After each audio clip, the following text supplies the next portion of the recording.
स्वागत है बच्चों हिंदी साहित्य की कक्षा में। बच्चों, आज हम अज्ञे जी की रचना मैंने देखा एक बूंद कविता के बारे में पढ़ेंगे।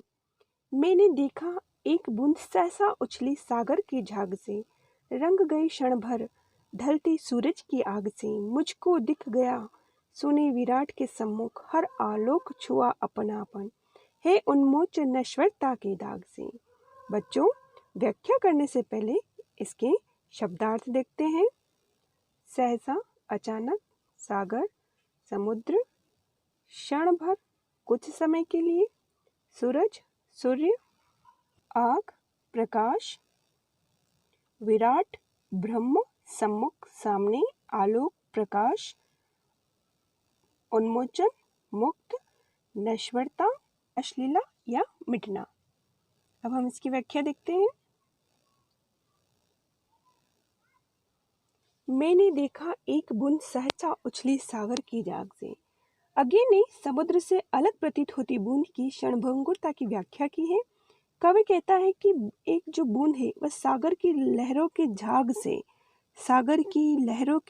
से उछलकर अलग हुई, और जब वो ऊपर उठी तो उस समय अस्त होते हुए सूर्य की जो लाल अरुणिमा से युक्त किरणें थी, उसकी जो रोशनी उस बूंद पर पड़ी तो वह बूंद भी उसके रंग में रंग गई, अर्थात लालिमा युक्त हो गई। इस दृश्य को देखकर कवि को एक दार्शनिक तत्व का साक्षात्कार हुआ कि ये जो क्षणभंगुरता है वह बूंद की है, समुद्र की नहीं। यहाँ कवि ने बूंद व्यक्ति को और समुद्र समाज का प्रतीक माना है। बूंद बूंद से सागर बनता है और व्यक्ति व्यक्ति जुड़कर ही समाज बनाते हैं। सुने विराट के सम्मुख, हर आलोक छुआ अपनापन, हे उन्मोचन नश्वरता के दाग से। यहाँ कवि अपनी दार्शनिकता का आभास करता हुआ कह रहा है कि इस विराट, इस ब्रह्मा, इस परमात्मा की इस विराट सत्ता के सामने हर क्षण का महत्व है, हर एक तत्व का महत्व है, और हर एक क्षण को परमात्मा प्रकाश देता है और अपनीपन से स्पर्श करता है। हे उन्मोचन नश्वरता के दाग से, और इस नश्वरता की दाग से वह उन्मुक्त हो जाता है, मुक्त हो जाता है। उसका अस्तित्व बोध उसे नश्वरता के दाग से मुक्त कर जाता है, अर्थात व्यक्ति के लिए हर क्षण महत्वपूर्ण है। इस कविता के माध्यम से कवि ने जीवन के हर क्षण को महत्व दिया है और क्षणभंगुरता को भी प्रतिष्ठापित किया है। इसका प्रसंग हम देखते हैं। प्रस्तुत पद्य में अज्ञे ने समुद्र से अलग प्रतीत होती बूंद की क्षणभंगुरता के बारे में बताया है। बूंद क्षण भर के लिए सूर्य के प्रकाश से प्रकाशित होती है, जिससे कवि दार्शनिक हो जाता है। विराट के सम्मुख बूंद का समुद्र से अलग होना नश्वरता के दाग से मुक्ति का अनुभव है। इसका विशेष प्रयोगवादी शैली की कविता है। बूंद व्यक्ति का और समाज सागर का प्रतीक है। प्रतीकात्मक भाषा का प्रयोग किया गया है। तत्सम शब्दावली युक्त खड़ी बोली का प्रयोग किया है। बिंबात्मक शैली का प्रयोग है और चित्रात्मक भाषा का प्रयोग किया गया है। बच्चों, अब हम इसके प्रश्नोत्तर पर चर्चा करेंगे। यह दीप अकेला कविता अज्ञे के किस काव्य संग्रह से ली गई है? तो यह दीप अकेला कविता अज्ञे की बावरा अहेरी काव्य संग्रह से ली गई है। अगला प्रश्न है, दीपक और पंक्ति किसके प्रतीक है? उत्तर, दीपक और पंक्ति व्यक्ति और समाज के प्रतीक है, अर्थात दीपक व्यक्ति का प्रतीक है और पंक्ति समाज का प्रतीक है। मैंने देखा एक बूंद कविता अज्ञे के किस काव्य संकलन में संकलित है? इसका उत्तर लिखेंगे, मैंने देखा एक बूंद कविता अज्ञे के अरि ओ करुणा प्रभामय काव्य संकलन में संकलित है। प्रश्न नंबर 4, विराट का साथ मिलने पर व्यक्तित्व कैसा हो जाता है? इसका उत्तर हम लिखेंगे, विराट का साथ मिलने पर व्यक्तित्व शाश्वत हो जाता है। अगला प्रश्न है, सागर और बूंद किसके प्रतीक है? इसका उत्तर है, सागर और बूंद व्यष्टि और समष्टि के प्रतीक हैं। अगला प्रश्न है, ये दीप अकेला कविता में कवि ने दीपक को किसका प्रतीक बताया है? इसका उत्तर है, इस कविता में कवि ने दीपक को मनुष्य का प्रतीक बताया है। यह दीप अकेला कविता में क्या संदेश दिया है? इसका उत्तर हम लिखेंगे, कविता में मनुष्य की व्यक्तिगत सत्ता को सामाजिक सत्ता से जोड़ने का संदेश दिया गया है। प्रश्न नंबर 8, पनडुब्बा ये मोती सच्चे फिर कौन कृति लाएगा, इस पंक्ति का भाव लिखिए।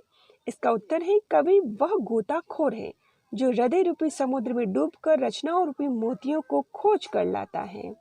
प्रश्न नंबर 9, मैंने देखा एक बूंद कविता से कवि का क्या अभिप्राय है?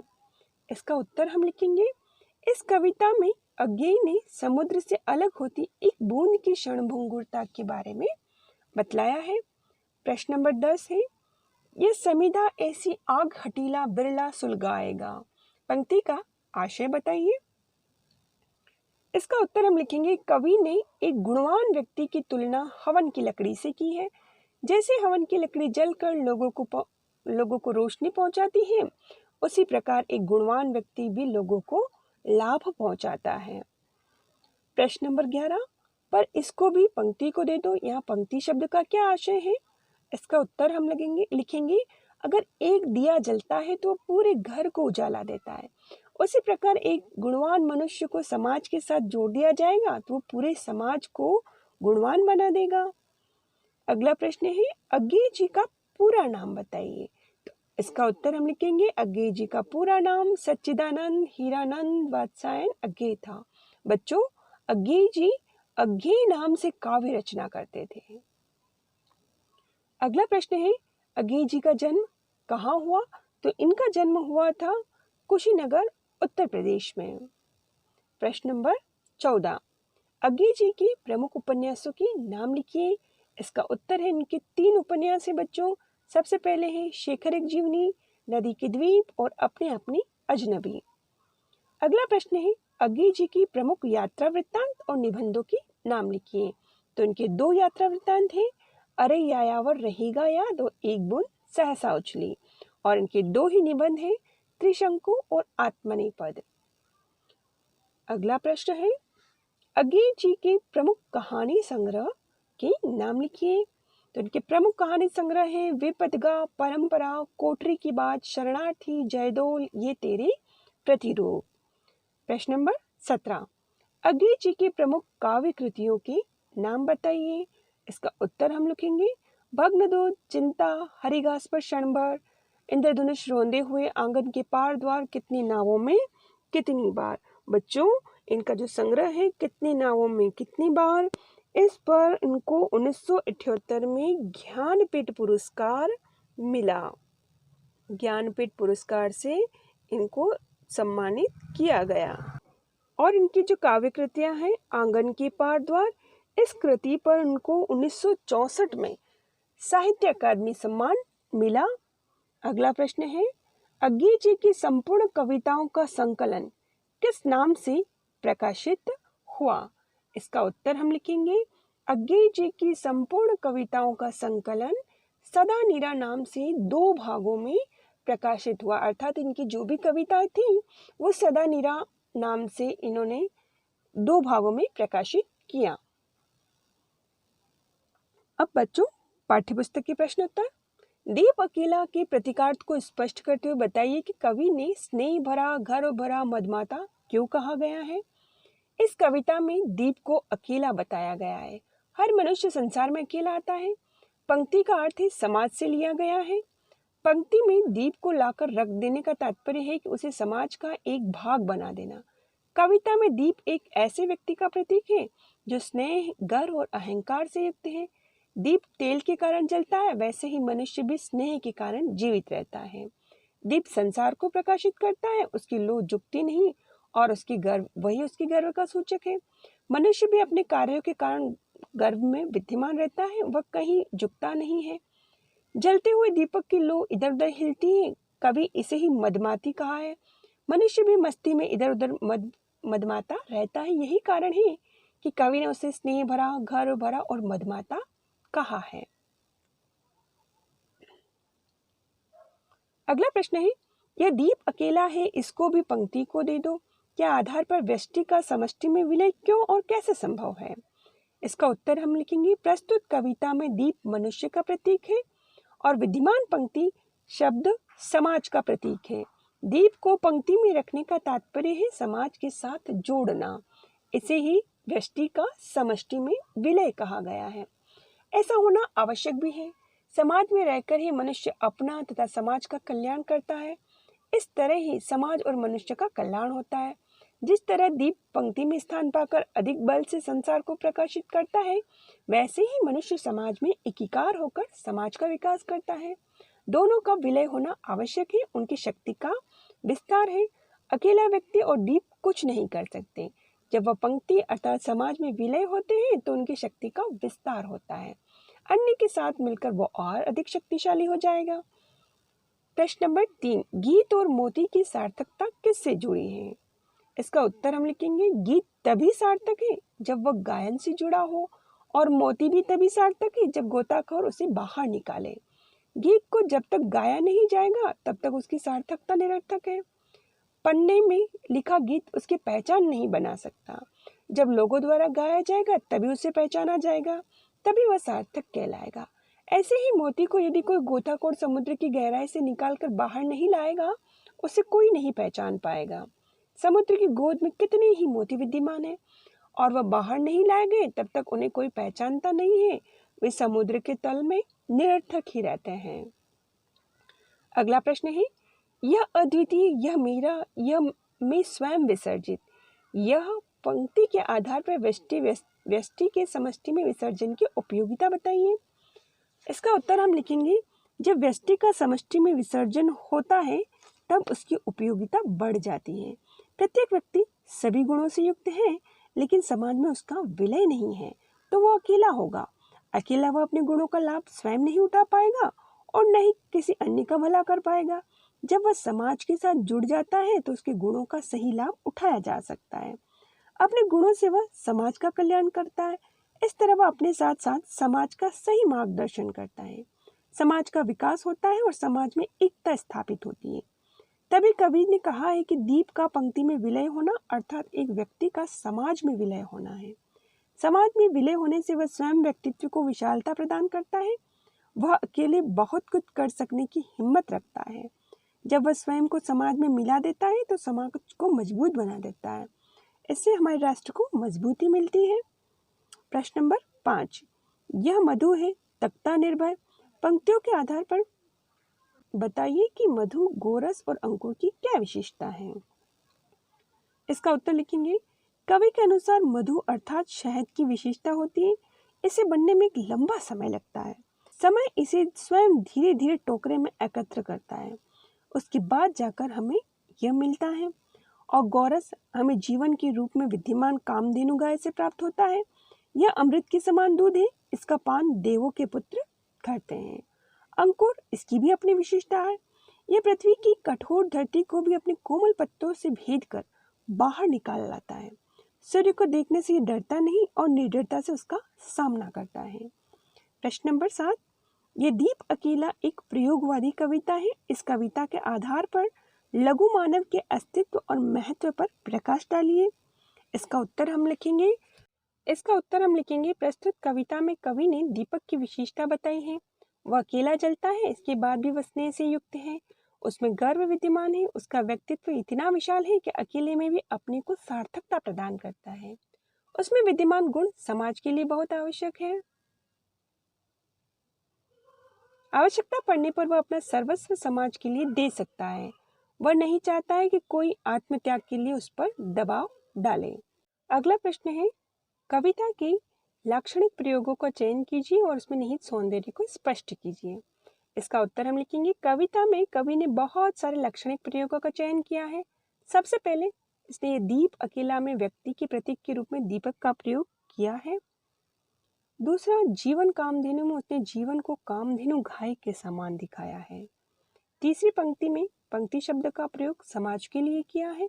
जब पंक्ति में जगह देने की बात करता है तो इसका तात्पर्य है समाज का अंग बनाना। इस तरह नहीं तो अपनी लघुता में कापा में मनुष्य के छोटे होने की बात कही गई है। मनुष्य का विशेष गुण है कि वह फिर भी स्वयं के अस्तित्व को बनाए रखता है, कांपता नहीं। वहीं एक बूंद में मनुष्य के छोटे स्वरूप को चित्रित किया गया है। सूरज की आग को ज्ञान का प्रकाश बतलाया गया है। अगला प्रश्न है, सागर और बूंद से कवि का क्या आशय है? इसका उत्तर हम लिखेंगे, सागर से कवि का आशय समाज से है और बूंद से व्यक्ति का। अनगणित बूंदों के कारण सागर का निर्माण होता है। यहाँ सागर समाज है और बूंद एक मनुष्य है। मनुष्य इस समाज में रहकर अस्तित्व पाता है और समाज उसे एक अपनी देखरेख में एक सभ्य मनुष्य बनाता है। दोनों का संबंध परस्पर संयोग से बनता है। दोनों एक दूसरे के बिना अधूरे हैं। कवि इनका संबंध सागर और बूंद के रूप में स्पष्ट करते हुए उनके संबंध की प्रगाढ़ता को दर्शाता है। प्रश्न नंबर 2, रंग गए क्षण भर ढलती सूरज की आग से पंक्ति के आधार पर बूंद के क्षण भर रंगने की सार्थकता बताइए। इसका उत्तर हम लिखेंगे, पानी की बूंद समुद्र से ऊपर उछलांग मारती है। वह क्षण भर के लिए समुद्र से अलग हो जाती है। उस समय उस पर अस्त होती सूर्य की किरणें पड़ती है, जिसके कारण वह सोने के समान लाल रंग की हो जाती है। वह सोने के रंग में क्षण भर के लिए चमकती है, मगर उस थोड़े समय में वह अपना महत्व दर्शा जाती है, अर्थात अपनी सार्थकता बता जाती है। अगला प्रश्न है, सुने विराट के सम्मुख भावार्थ स्पष्ट कीजिए। इसका उत्तर हम लिखेंगे, इस संसार में हर वस्तु नश्वर है। तात्पर्य यह है कि हर वस्तु को एक दिन समाप्त हो जाना है। इस डर से मनुष्य भयभीत रहता है, मगर जब बूंद सागर से क्षण भर के लिए अलग होती है तो वह उसे नष्ट होने का डर समाप्त हो जाता है। मुक्ति का एहसास उसके हृदय में भर जाता है। वह हर क्षण होता है जब वह स्वयं के जीवन को या अस्तित्व को सार्थक कर देती है। मधुर मिलने से प्राप्त प्रकाश इस कलंक को धो डालता है। मनुष्य जीवन में एक दिन समाप्त हो जाएगा, प्रकाशित वह क्षण ही उसके जीवन को सार्थकता प्रदान कर देती है। कवि उस बूंद में उस विशालता के दर्शन करता है जो उसे सागर की अथाह जलराशि देखकर भी प्राप्त नहीं होता। यह उसे एहसास होता है कि वह अपने समाप्त होने वाले शरीर से ऐसे कार्य कर सकता है जो उसके छोटे से जीवन को सार्थकता प्रदान करता है। वह ऐसा साधक बन जाता है जो सभी पापों से उसको छुटकारा मिल गया है। अगला प्रश्न है, क्षण के महत्व को उजागर करते हुए इस कविता का मूल भाव लिखिए।